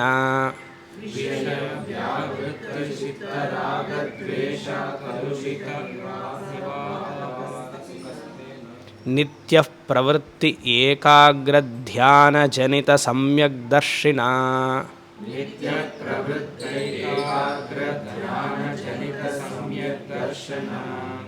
ಭಾಸ್ವತ ಜ್ಞಾನದೀಪೇನ ಇತ್ಯರ್ಥಃ. ಮನಸ್ಸಿನಲ್ಲಿ ಆ ಜ್ಞಾನ ಉಂಟಾಗಬೇಕು. ಆ ಜ್ಞಾನದಿಂದ ಆ ಪ್ರಭೆ, ಭಾಸ್ವತ ಅಂದರೆ ಪ್ರಭೆ, ಆ ಜ್ಞಾನದ ಬೆಳಕು, ದ ಗ್ಲೋ. ಆ ಜ್ಞಾನದ ಬೆಳಕು ಗ್ಲೋ ಏನು, ಸಮ್ಯಕ್ ದರ್ಶಿನ ಅಂತ ಹಾಕಿದ್ದಾರೆ. ಲಾಸ್ಟ್ ಲೈನ್ ನೋಡಿ, ಸಮ್ಯಕ್ ದರ್ಶಿನ ಭಾಸ್ವತ. ದಟ್ ಈಕ್ವಿಪಾಯ್ ಸ್ಟೇಟ್, ಎಲ್ಲೆಲ್ಲಿಯೂ ಅಹಂ ಬ್ರಹ್ಮಾಸ್ಮಿ ಅನ್ನುವಂತಹ ವೃತ್ತಿಜ್ಞಾನದಲ್ಲಿಯೇ ಮನಸ್ಸನ್ನಲ್ಲಿಟ್ಕೊಂಡು ಆ ಸ್ಥಿತಿಯಲ್ಲಿಯೇ ಸರ್ವಂ ಬ್ರಹ್ಮಮಯಂ ಅನ್ನುವಂತಹ ನೋಡೋದೆ ಭಾಸ್ವತ. ಅಹಂ ಬ್ರಹ್ಮಾಸ್ಮಿ ವೃತ್ತಿಜ್ಞಾನ ಟು ಜ್ಞಾನ. ಆ ಜ್ಞಾನ ಟು ಬೆಳಕು. ಎಕ್ಸಾಂಪಲಲ್ಲಿ ಆ ಬೆಳಕಲ್ಲಿ ಒಂದು ಪ್ರಭೆ ಬರುತ್ತೆ.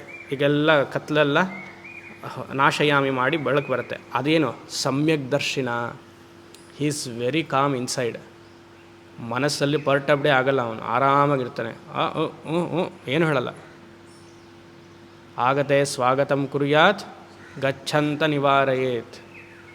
ಬಂದರೆ ಬಾ, ಹೋದರೆ ಹೋಗೋ, ಏನಾದ್ರು ಮಾಡ್ಕೊತ. ಆ ರೀತಿಯಾಗಿ ಅದೇ ನಿಜವಾದ ಜ್ಞಾನ. ಈಗ ಜ್ಞಾನಕ್ಕೆ ಹಾಗೂ ಆ ದೀಪಕ್ಕೆ ಒಂದು ಉದಾಹರಣೆಯನ್ನು ಕೊಡ್ತಾರೆ. ನಮಗೊಂದು ದೀಪ ಹಚ್ಚಬೇಕು ಅಂದರೆ ಒಂದು ದೀಪದ ಬಟ್ಲು ಬೇಕು, ದೀಪದ ಕಂಬ ಬೇಕು. ದೀಪದ ಕಂಬ, ಆ ಹೋಲ್ಡರ್, ಅದೇ ದೀಪ ತಾನೇ ಹೇಳೋದು, ಬಟ್ಲು. ಆ ಹೋಲ್ಡರ್ನ ಶಂಕರಾಚಾರ್ಯರು ಮನಸ್ಸಿಗೆ ಹೋಲಿಸಿದ್ದಾರೆ. ಅಲ್ಲಿ ನೋಡಿ, ವಿರಕ್ತ ಅಂತಃಕರಣ ಆಧಾರೇಣ. ಆಧಾರ ಅಂದರೆ ದೀಪವನ್ನು ಬೆಳಕೆ ಒಂದು ಬಟ್ಲು. ವಿರಕ್ತ ಅಂತಃಕರಣ, ನೆನ್ನೆ ನೋಡಿದ್ವಲ್ಲ ಕಾಶಿ ಪಂಚಕದಲ್ಲಿ, ಅದನ್ನು ಇಲ್ಲೇ ಆಚಾರ್ಯರು ಹೇಳ್ತಾ ಇರೋದು. ವೈರಾಗ್ಯ ಅನ್ನುವಂತಹ ಮನಸ್ಸು. ಇಲ್ಲಿ ದೀಪ ಹಚ್ತಾ ಇದೆ, ದೀಪ ಇದ್ದರೆ ತೋರಿಸ್ಬೋದಾಗಿತ್ತು, ಇರಲಿ ಪರವಾಗಿಲ್ಲ. ಆ ಬಟ್ಲಿದೆ, ಆ ಬಟ್ಲು ಏನಪ್ಪ ಅಂದರೆ ಅಂತಃಕರಣ. ಆ ಎಂತಹ ಅಂತಃಕರಣ? ವಿರಕ್ತ ಅಂತಃಕರಣ ಆಧರೇಣ. ಇವಾಗ ಆ ಬಟ್ಲಿನಲ್ಲಿ ಎಣ್ಣೆನ ಹಾಕ್ತೀರ. ಆ ಎಣ್ಣೆ ಏನೋ ಭಕ್ತಿ ಪ್ರಸಾದ ಸ್ನೇಹ ಅಭಿಷಿಕ್ತೇನ. ಅಭಿಷಿಕ್ತ ಅಂದರೆ ಆ ಬತ್ತಿಯನ್ನು ಚೆನ್ನಾಗಿ ಅದ್ದಿರೋದು. ವಿಕ್ ತಿರಿ, ಅಲ್ಲಿ ತಿರಿ ಏನು ಹಾಕಿದ್ದಾರೆ? ಪ್ರಜ್ಞಾವರ್ತಿನ ಅಂತಿದೆ 3ನೇ ಸಾಲಲ್ಲಿ. ಬ್ರಹ್ಮಚರ್ಯಾದಿ ಎಕ್ಸೆಟ್ರಾ ಅಂತ ಆ ಪ್ರಜ್ಞಾವರ್ತಿನವನ್ನು ಮೇಲ್ಗಡೆ ತಗೊಳ್ಬೇಕು. ಭಕ್ತಿ ಪ್ರಸಾದ ಸ್ನೇಹ ಅಭಿಷಿಕ್ತೇನ ಪ್ರಜ್ಞಾವರ್ತಿನ. ಆ ಬತ್ತಿ ಇದೆಯಲ್ವ, ಆ ಬತ್ತಿಯನ್ನು ಈ ಈಶ್ವರ ಅನುಗ್ರಹ ಅನ್ನುವಂತಹ ಎಣ್ಣೆಯಲ್ಲಿ ಚೆನ್ನಾಗಿ ಅದ್ದಿದ್ದಾರಂತೆ. ಸೋಕ್ಟ್, ಅಭಿಷಿಕ್ತೇನಂದರೆ ಸೋಕ್ಟ್. ಇವಾಗ ಹೀಗೆ ಹಿಂಡ್ತೀರ, ಅದ್ದುತ್ತೀರ. ಅದ್ದಿದ ತಕ್ಷಣ ನೀವು ದೀಪ ಹಚ್ಚೋಕ್ಕಾಗಲ್ಲ. ಅದನ್ನೇನು ಮಾಡಬೇಕು? ಡ್ರೈ ಮಾಡಬೇಕು, ಸ್ವಲ್ಪ ಹೀಗೆಲ್ಲ ಮಾಡಬೇಕು. ಅಂದರೆ ಆ ತಿರಿನ ಚೆನ್ನಾಗಿ ಶಾರ್ಪ್ ಮಾಡಬೇಕು. ಆ ಶಾರ್ಪ್ ಮಾಡೋದೇನೋ ಬ್ರಹ್ಮಚರ್ಯಾದಿ ಸಾಧನ ಸಂಸ್ಕಾರಾತ್ ಪ್ರಜ್ಞಾವರ್ತಿನ. ಬ್ರಹ್ಮಚರ್ಯ ಅನ್ನುವಂತಹ ಸಾಧನೆಗಳನ್ನು ಇಟ್ಕೊಂಡ್ರೆ ಈ ಬತ್ತಿ ಅನ್ನುವಂತಹ ಬುದ್ಧಿ ಚೆನ್ನಾಗಿ ಒಣಗಿ ನಿಮಗೆ ದೀಪ ಹಚ್ಚೋಕ್ಕೆ ಯೋಗ್ಯತೆಯನ್ನು ಕೊಡುತ್ತೆ. ಅಂದರೆ ಮನಸ್ಸೇನಾಯಿತು? ಅಂತಃಕರಣ ಅನ್ನುವಂತಹ ಮನಸ್ಸು ವೈರಾಗ್ಯವನ್ನು ಹೇಳ್ತಿದ್ದಾರೆ. ದೀಪದ ಬಟ್ಲು ಟು ಅಂತಃಕರಣ, ಅದು ವೈರಾಗ್ಯ. ಆ ಬಟ್ಲಲ್ಲಿ ನಾವು ಎಣ್ಣೆಯನ್ನು ಹಾಕ್ತೀವಿ. ಎಣ್ಣೆ ಟು ಭಕ್ತಿ ಸ್ನೇಹ ಜ್ಞಾನ ಪ್ರಸಾದ. ಅಂದರೆ ಈಶ್ವರ ಪ್ರಸಾದ ಅಂದರೆ ಈಶ್ವರನ ಅನುಗ್ರಹ. ಸ್ನೇಹ ಅಂದರೆ ಪ್ರೀತಿ. Love for Bhagavan to convert to love for ಜ್ಞಾನಂ. ಈಶ್ವರ ಜ್ಞಾನಮಲ್ಲ, ಈಶ್ವರ ಅನುಗ್ರಹ. ಆ ಅನುಗ್ರಹದಲ್ಲಿ ಅದ್ದಿಟ್ಟಾಗ, ಆಮೇಲೆ ತಿರಿನ ಹೀಗೆ ಮಾಡಿದಾಗ ಅದು ಬ್ರಹ್ಮಚರ್ಯಾದಿ ಸಾಧನೆಗಳು. ಆಮೇಲೆ ಮದ್ಭಾವನಾ ಅಭಿನಿವೇಶ ವಾತ ಇತರೇಣ. ಇತರೇಣ ಅಂದರೆ ಇವಾಗ ದೀಪವನ್ನು ಹಚ್ತಿರಲ್ವ, ಹಚ್ಚಿದ ಮೇಲೆ ಅದಕ್ಕೊಂದು ಗಾಳಿ ಬೇಕು. ಗಾಳಿ ಇಲ್ಲ ಅಂದರೆ ಆರೋಗುತ್ತೆ. ಆ ಗಾಳಿ ಏನು? ಒಂದು ಕಡೆ ಗಾಳಿ, ಸ್ವಲ್ಪ ತುಸು ಗಾಳಿ ಬರಬೇಕು. ಮದ್ಭಾವನಾ ಭಕ್ತಿ ಅಭಿನಿವೇಶ, intense desire to know myself. ಮದ್ಭಾವನಾ ಮುಮುಕ್ಷತ್ವ, ಮೋಕ್ಷವನ್ನು ಗಳಿಸ್ಬೇಕು, ನನ್ನ ಸ್ವರೂಪದಲ್ಲಿಯೇ ಇರಬೇಕು ಅನ್ನುವಂಥದ್ದು ನಿಧಾನಕ್ಕೆ ಅದು ಗಾಳಿ ಬರ್ತಾ ಇರಬೇಕಂತೆ. ದೀಪದಲ್ಲಿ ಪಕ್ಕದೆಲ್ಲೋ ಇಟ್ಟಿರ್ತೀರ, ಗಾಳಿ ಬರ್ತಾ ಇರುತ್ತೆ. ಅಂದರೆ ಆ ಗಾಳಿ ಇರೋದ್ರಿಂದನೇ ಈ ದೀಪ ಬೆಳಗ್ತಾ ಇರೋದು. ಅಂದರೆ the desire for to get liberated, to free oneself is ಮದ್ಭಾವನ. ಆಯಿತು. ಆಮೇಲೆ ವಿಷಯ ವ್ಯಾವೃತ್ತಿ ಚಿತ್ತ ರಾಗ ದ್ವೇಷಾದಿ ಕಲುಷಿತ ನಿವಾತ ಅಪವರಕಸ್ಥೇನ. ಅಪವರಕಂ ಅಂದರೆ ಒಂದು ಕ್ಲೋಷರ್ ಎನ್ವೈರ್ಮೆಂಟ್. ಇವಾಗ ದೀಪವನ್ನು ಅಲ್ಲಿ ಇಟ್ಟಿದ್ದೀವಿ, ದೀಪಕ್ಕೊಂದು ಇನ್ನೊಂದು ಮನೆಯನ್ನು ಮಾಡಿದ್ದೀವಿ ಅಲ್ವಾ? ತುಸು ಗಾಳಿ ಇರಬೇಕು, ಅದಕ್ಕೆ ಸ್ವಲ್ಪ ಮೇಲ್ಗಡೆ ಓಪನ್ ಮಾಡಿದ್ದಾರೆ. ಪೂರ್ತಿ ಗಾಳಿ ಇದ್ದರೆ ಆರೋಗುತ್ತೆ, ಗಾಳಿನೇ ಇಲ್ಲ ಅಂದರೆ ಅದು ಶಾಂತವಾಗಿಬಿಡುತ್ತೆ. ಅಂದರೆ ಈ ಬರುವಂತಹ ಗಾಳಿ ಆಚೆ ಇಟ್ಟರೆ ಆರೋಗುತ್ತಲ್ವ, ಅದೊಂದು ಕ್ಲೋಸ್ಡ್ ಎನ್ವೈರ್ಮೆಂಟ್ ಇರಬೇಕು. ಆ ಕ್ಲೋಸ್ಡ್ ಎನ್ವೈರ್ಮೆಂಟ್ ಏನು ಅಂದರೆ ರಾಗದ್ವೇಷಗಳು ಇಲ್ಲದೇ ಇರುವಂತಹ ಮನೆಯಲ್ಲಿರಬೇಕಂತೆ. ಯು ಶುಡ್ ಕೀಪ್ ದಿ ಎಣ್ಣೆ ದೀಪ ರಾಗದ್ವೇಷ ಇಲ್ಲದೆ ಇರುವಂಥದ್ದು. ನಾ ಹೇಳ್ತಿಲ್ಲಪ್ಪ, ಶಂಕರರು ಹೇಳ್ತಿದ್ದಾರೆ. ವಿಷಯ ವ್ಯಾವೃತ್ತ ಅಂದರೆ ಮನಸ್ಸು ಹೇಗೆ ಹೊರಗಡೆ ಹೋಗುತ್ತೋ, ಚಿತ್ತ ರಾಗ ದ್ವೇಷ ಕಲುಷಿತ ನಿವಾತ ಅಂದರೆ ವಾತ ಗಾಳಿ, ನಿವಾತ ಅಪವರಕಸ್ಥೇನ. ಅಪವರಕಂ ಅಂದರೆ ಆವರಕಂ ಅಪವರಕಂ ಎರಡು ರೀಡಿಂಗು ಇದೆ. ಒಂದು ಕ್ಲೋಸ್ಡ್ ಎನ್ವೈರ್ಮೆಂಟಲ್ಲಿ ಇರಬೇಕು. ರಾಗದ್ವೇಷ ಇಲ್ಲದೇ ಇರುವಂತಹ ಕ್ಲೋಸ್ಡ್ ಎನ್ವೈರ್ಮೆಂಟಲ್ಲಿ ಇರಬೇಕು. ಈ ರೀತಿಯಾಗಿ ನಿತ್ಯ ಪ್ರವೃತ್ತಿ ಏಕಾಗ್ರ ಧ್ಯಾನ ಜನಿತ, ವೆರಿ ಇಂಪಾರ್ಟೆಂಟ್ ಲೈನ್, ಧ್ಯಾನ ಜನಿತ ಅಂತ ಕೊಡ್ತಿದ್ದಾರೆ. ಜ್ಞಾನ ಜನಿತ ತಾನೇ ಇರೋದು, ಧ್ಯಾನ ಜನಿತ. ಶ್ರವಣ ಮನನ ಹಾಗೂ ನಿಧಿಧ್ಯಾಸನದಿಂದ ಉಂಟಾಗುವಂತಹ ಅಹಂ ಬ್ರಹ್ಮಾಸ್ಮಿ ವೃತ್ತಿ ಜನಿತ. ನಿತ್ಯ ಪ್ರವೃತ್ತಿ ಏಕಾಗ್ರ ಧ್ಯಾನ ಜನಿತ ಸಮ್ಯಕ್ ದರ್ಶನ. ದೀಪ ಹಚ್ಚಿ ಆಯ್ತು. ಇವಾಗ ದೀಪ ಹಚ್ಚಿದ ಮೇಲೆ ನಿಮ್ಗೆ ಅದು ಪ್ರಭೆ ಕೊಡ್ತಿದೆ. ಆತ್ಮಜ್ಞಾನದ ಫಲ ಏನು? ಸಮ್ಯಕ್ ದರ್ಶನ. ಎಲ್ಲವೂ ಬ್ರಹ್ಮವೇ. ಆಮೇಲೆ ನನ್ನನ್ನು ಸೇರಿಸಿ, ಇದೊಂದು ಮಾತ್ರ ವಿಶ್ವರೂಪ ಈಶ್ವರ ಬಿಟ್ಬಿಟ್ಟಿದ್ದ. ಎಲ್ಲವೂ ಬ್ರಹ್ಮ ಅಂತ ಹೇಳಿದ್ದ, ನನ್ನನ್ನು ಮಾತ್ರ ಬಿಟ್ಟು ಅಂತ ಹೇಳಿದ್ದ. ಈಗ ಅದೊಂದೇ ಟ್ರಾನ್ಸ್ಫಾರ್ಮೇಷನ್ನು, ನನ್ನನ್ನು ಸೇರಿಸಿ ಅಂತ ಬರುತ್ತವಾಗ. ಸಮ್ಯಕ್ ದರ್ಶಿನ ಭಾಸ್ವತ ಜ್ಞಾನದೀಪೇನ ಇತ್ಯರ್ಥ. ಸೊ ಏನಾಯಿತು ಒಟ್ಟಿಗೆ? ಇವಾಗ ನೀವು ಶುರುನದು ಜ್ಞಾಪಕ ಇಟ್ಕೊಳ್ತಿರೋ ಇಲ್ಲೋ ಪರವಾಗಿಲ್ಲ, ಈ ಪೋರ್ಷನ್ ಚೆನ್ನಾಗಿ ಜ್ಞಾಪಕ ಇಟ್ಕೊಳ್ಬೇಕು. ದೀಪದ ಬಟ್ಲಿದೆ, ಬಟ್ಲು ಮನಸ್ಸು. ಎಂತಹ ಮನಸ್ಸು? ವಿರಾಗದ ಮನಸ್ಸು, ವೈರಾಗ್ಯದ ಮನಸ್ಸು. ಆ ಬಟ್ಲು ಒಳಗಡೆ ಎಣ್ಣೆ ಇದೆ, ಅದು ಈಶ್ವರ ಅನುಗ್ರಹವೇ ಎಣ್ಣೆ. ಅದಕ್ಕೊಂದು ಬತ್ತಿ ಇದೆ, ಆ ಬತ್ತಿಯನ್ನು ಚೆನ್ನಾಗಿ ಅದ್ದಬೇಕು. ಈಶ್ವರ ಅನುಗ್ರಹ ಬೇಕು ಅಂತ ಚೆನ್ನಾಗಿ ಅದ್ದಬೇಕು. ಆದಮೇಲೆ ಸುಮ್ಮನೆ ಹಾಗೆ ಮಾಡೋಕ್ಕಾಗಲ್ಲ, ಹೀಗೆಲ್ಲ ಮಾಡಬೇಕು. ಅದು ಮಾಡದೆ ಬ್ರಹ್ಮಚರ್ಯಾದಿ ಸಾಧನೆಗಳು. ಆಮೇಲೆ ದೀಪವನ್ನು ಹಚ್ಚಬೇಕು. ದೀಪವನ್ನು ಹಚ್ಚಿದಾಗ ಏನಾಗುತ್ತೆ? ಅದಕ್ಕೆ ಗಾಳಿ, ಸ್ವಲ್ಪ ಗಾಳಿ ಬೇಕು. ಅದು ಮದ್ಭಾವನಾ ಅಭಿನಿವೇಶ, ಸದಾ ನನಗೆ ಮೋಕ್ಷ ಸಿಗಬೇಕು ಅನ್ನುವಂತಹ ವೃತ್ತಿಯಲ್ಲಿ, ಮೋಕ್ಷದಲ್ಲೇ ಇದ್ದೀನಿ ಅನ್ನುವಂತಹ ವೃತ್ತಿಯಲ್ಲಿ ಅದು ಸ್ವಲ್ಪ ತುಸು ಗಾಳಿ ಇರಬೇಕು. ಆವಾಗಲೇ ಆಸಕ್ತಿ. ಡಿಸೈರ್ ಹೇಗಾಗುತ್ತೆ ನಮಗೆ? ಅದು ನಾಳೆ ಸಿಗುತ್ತೆ ಇನ್ನೂ ಇರ್ತೀವಲ್ಲ, ಅಯ್ಯೋ ಹೋಯ್ತು ಅಂದರೆ ಸತ್ತೋಗ್ತೀವಿ ಇವತ್ತೆ. ಸೊ ಆ ರೀತಿಯಾಗಿ ಸ್ವಲ್ಪ ಇರಬೇಕು.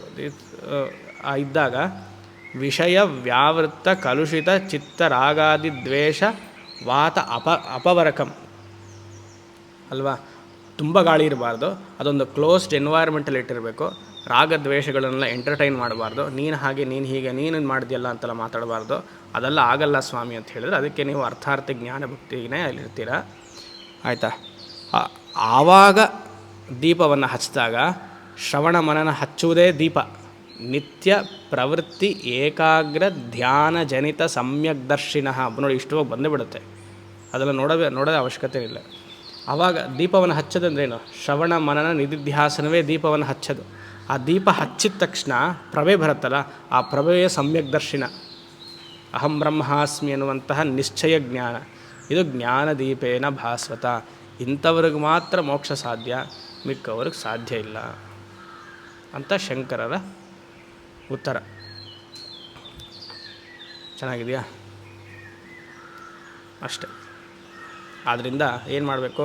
ನಾವು ಯಾವ ಸ್ಟೇಜ್ ಭಕ್ತಿಯಲ್ಲಿದ್ದೀವಿ ಅಂತ ನೋಡಿಕೊಂಡು ಆ ಭಕ್ತಿಯಿಂದ ಸ್ವಲ್ಪ ಮುಂದಕ್ಕೆ ಹೋಗಬೇಕು. ಆವಾಗ ಆಗುತ್ತೆ. ಓಂ ಶಂ ಅಸತೋ ಮಾ ಸದ್ಗಮಯ ತಮಸೋ ಮಾ ಜ್ಯೋತಿರ್ಗಮಯ ಮೃತ್ಯೋರ್ಮಾ ಅಮೃತಂ ಗಮಯ. ಪೂರ್ಣಮದಃ ಪೂರ್ಣಮಿದಂ ಪೂರ್ಣಾತ್ ಪೂರ್ಣಮುದಚ್ಯತೆ ಪೂರ್ಣಸ್ಯ ಪೂರ್ಣಮಾದಾಯ ಪೂರ್ಣಮೇವಾವಶಿಷ್ಯತೆ. ಶಾಂತಿ ಶಾಂತಿ ಶಾಂತಿ.